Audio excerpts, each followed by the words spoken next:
Крајот на светската војна Италија го дочека со разрушени патишта, ничкосана економија и мноштво слободарски дух. Токму во тоа визионерите на семејството Пјаџо ја видоа својата шанса за обновување на бизнисот.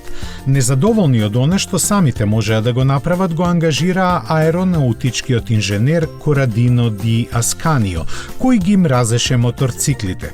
Тој ги стави на хартија сите нивни недостатоци и креираше возило во кое тие во целост се елиминирани. Моторот беше сместен на задното тркало и заштитен од прашината и камењата, а неа ни валкаше облеката на возачот.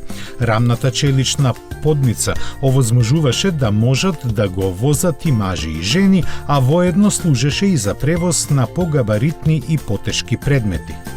Големото седиште дозволуваше патување во пар, а младешкиот изглед ветуваше уживање во тоа. Наречен Веспа, што во превод значи оса, овој моторцикл ја промени сликата на Италија.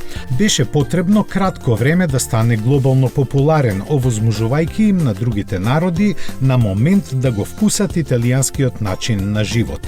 За овие 75 години се направени 19 милиони примероци и безброј верзии, но сите до една го задржаа основниот концепт. Денес Веспа се произведува во 3 фабрики во светот и продава во 83 држави, со успех кој никако не бледее.